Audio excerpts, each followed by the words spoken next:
Joining me is the Liberal member for Casey in Melbourne, Aaron Violi. Aaron, thanks for your time. We've seen a real split among car manufacturers, those that support the government's emissions standards, those that don't. Isn't it a compelling argument for the government to say we shouldn't be the only other major economy alongside Russia without emission standards, Aaron? Well, it's a good question, Kieran. Thanks for having me. And we need to firstly take a step back when we look at the emissions standards and understand what the government are trying to do by their own admission in their paper. They're trying to push people to EVs and to hybrids and take away those SUVs and the higher the utes that many use. And the way they're doing that is through a price signal, obviously wanting to make EVs cheaper and more attractive, but that will make SUVs and utes that tradies in my electorate rely on more expensive. And that's why you're seeing companies like Tesla and others coming out and splitting from the car manufacturers. In the US, Tesla makes about a third of their profits from credits, from trading in these kind of schemes. So that's their incentive. They want more people in EVs, which is understandable.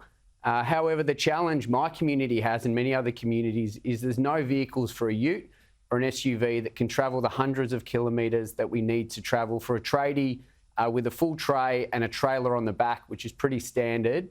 There's no vehicle available to cover that. So what the government's asking is for those tradies, those families, to subsidise those people that want to move into EVs. And that's the challenge that we have. And that's why we're seeing the split in the industry.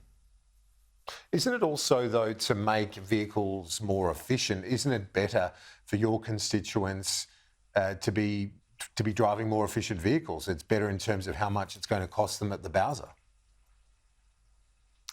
I mean, ultimately, in the long run, if more efficient vehicles absolutely is more beneficial. But what the government's not talking about, and none of their modelling shows this, is the upfront cost that people are going to have to pay for those more expensive vehicles. And that's the trade-off. But it's also interesting when the government and Chris Bowen shows their modelling and talks about savings at the Bowser. If you look at the detail behind that, they're actually looking at the average savings. So again, those that transition to an EV will benefit, but again, tradies that need a ute will still have that higher emissions and higher diesel ute because that's what they need to get the job done. And a lot of the commentary and the feedback from business and industry, and I've spoken to a lot of industry in my community, they absolutely accept that we need a fuel efficiency standard, but some of their questioning is around the time. The 1st of January 2025, that's 10 months away. That's a long time to transition. So there's that question around the time when it starts, but also the trajectory that the government is proposing. So there is some benefits absolutely to fuel efficiency, and we should be pursuing that. But it has to be done in a reasonable and a responsible way. So ultimately consumers aren't paying more when they get their new car. You've got the leadership of your party heading in the direction now of, we know there's going to be a nuclear policy, the full detail yet to come out, but the minister yesterday on Sky News saying that he believes a first reactor could be built within a decade. Do you welcome the fact that the coalition is picking this fight, is willing to have this argument?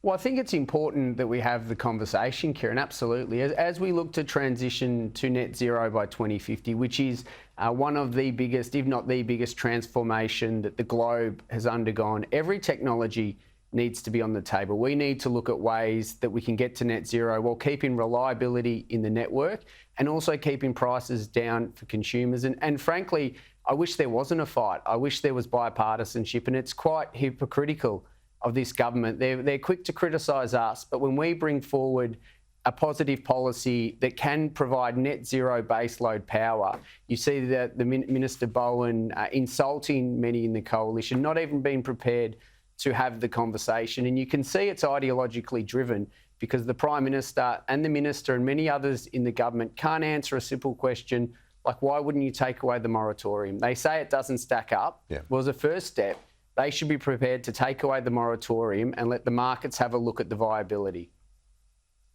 Aaron Violi, member for Casey in Melbourne, thanks. Appreciate it. Thanks, Kieran.